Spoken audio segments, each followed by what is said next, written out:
Hi, you guys. Welcome back. It's Friday, your social path to peace. This is my fifth take, but I wasn't even on record, so I just did like 5 minutes of the video and wasn't recording any of it. I'm going to talk about two different strangers, one more recent than the other, but they're both connected. That's the story you're going to get today. So, some months ago, about 9 months ago, I was living in the desert. It's the middle of summer, or at least it's the beginning of summer, but it's the desert, so it's about 110 degrees. And I was working on a project, and I was near a housing area, but where I was at was just empty lots. It was just dirt lots. I was out there working on this project. I thought I'd only be there for a few hours, so I didn't really bring much water or anything. I didn't want to pack that around, and again, I just thought I'd be there for a few hours. Anyways, at the beginning of the project, this guy approaches me that lives in the housing area. And he comes up and he chats with me and, asks me what I'm doing and what's going on and things. And I was like, oh yeah, I'll just be here for a few hours, da da da.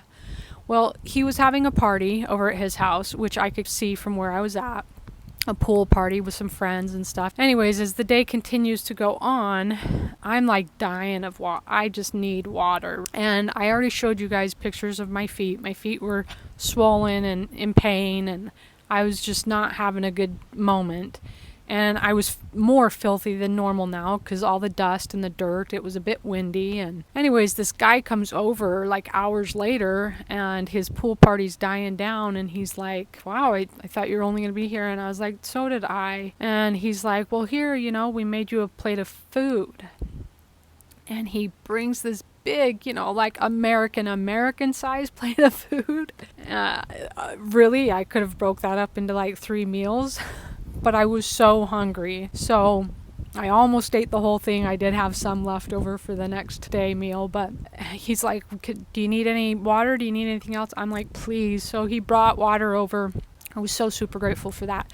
If you guys have ever been like camping or, something where you're not eating like your normal meal and you're expending a whole lot of energy and I'm not talking like drive up, park your car, you just ate Arby's just a little bit ago. I'm talking about the type of camping where you're hiking for days. So when you finally find your spot at night, all you have is a few minutes before the sun goes down and you're trying to make this food. So you're just doing top ramen or something. I'm talking about that kind of camping, that kind of food. And that top ramen suddenly just tastes so good, right? Well, that's how food feels to me many times. But specifically home-cooked food. Home-cooked food is glorious. Not only was this a huge plate, but it was so good. It was so good. And I was so grateful. I mean, he really left an impression on me because also when I traveled around the world, I did have a lot of people just open their homes and just give me food, just like give you the shirt off their back. They don't know you from anywhere. And a lot of times they're poor, right? They're the poor that we talk about, and they always give. They always give. They always have enough to give to a stranger. So it's just humbling and wonderful and reminds me of those experiences that I've had in the past. So that's also an additional heartwarming thing. Anyway, so grateful for him. Now fast forward to more recently, I actually bumped into his wife. Now I didn't get to meet her. I just saw her from where I was working at that time, but I recognized her. So I asked her about her husband and how he's doing, and I asked her about her kids. I never really got to that point with her husband. And so she's just replying back to me, and we're having this friendly conversation back and forth. And the conversation continues to get like just a little level deeper and a little level deeper. I'm doing most of the asking, which I appreciate because the way I'm living right now, I don't like to say it to people in real life, especially if I don't know you. It creates this barrier, yada, yada, yada, yada. I don't like people looking at me any different, but people can. I think she was looking at me and like kind of wondering some things, but most people won't ask, just trying not to be rude. But as we talked, because we were getting deeper in the conversation, I told her a little bit about some of the stuff that I've watched online and a lot of the relationship stuff. again, because we were talking also about her family and her kids and her husband, and she works part-time so she could stay home with the kids, and how her husband wanted that from her. And so it just got into all of this different dynamics and how they fit in work into their child rearing and all of this sort of stuff. So I mentioned these things that I watch online on YouTube, and just the dynamic between men and women, and how sad I actually was because of the vitriol that sometimes comes from women to men, or the vitriol that comes from men to women that I hear. And so I was just talking about these things.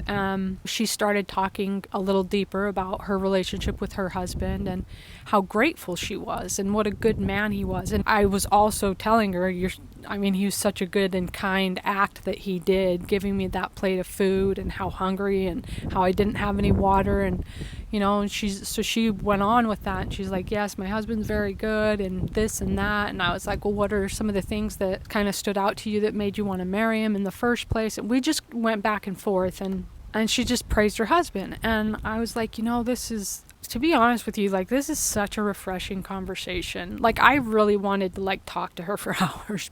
In our world today, so many people, even if they are married, they don't always talk about their spouse nicely.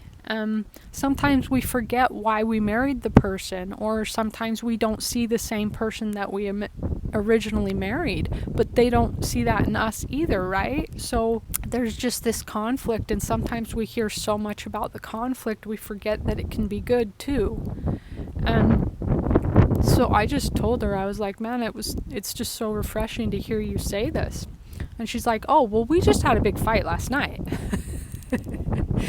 She's like, so don't let me give you the wrong impression. We get upset with each other. I was so irritated with him last night. I was so grateful that I needed something from the store, so I had an excuse to leave and just get away from him for a little bit. And so I laughed at that, right? And she's like, but here's the clincher. She goes, I was angry with him last night, but we're over it today. And the reality is that it doesn't really matter. At the end of the day, I know what type of man he is, and I know if there was any trouble ever. She also, in this conversation, told me about how her daughter got into a car accident and how her husband was there, lickety split. And so she's like, at the end of the day, I know that he would be there for me in no time and with no questions asked if I needed him. She's like, so I hope it does last. I hope we can overcome even our real intentional disagreements and irritations with each other. And so I told her, I said, well, just from a single person, just remember it's never greener on the other side anyway. So, what you do have, if you can possibly just continue to water that, you are in the better pasture. In so many ways, you're blessed.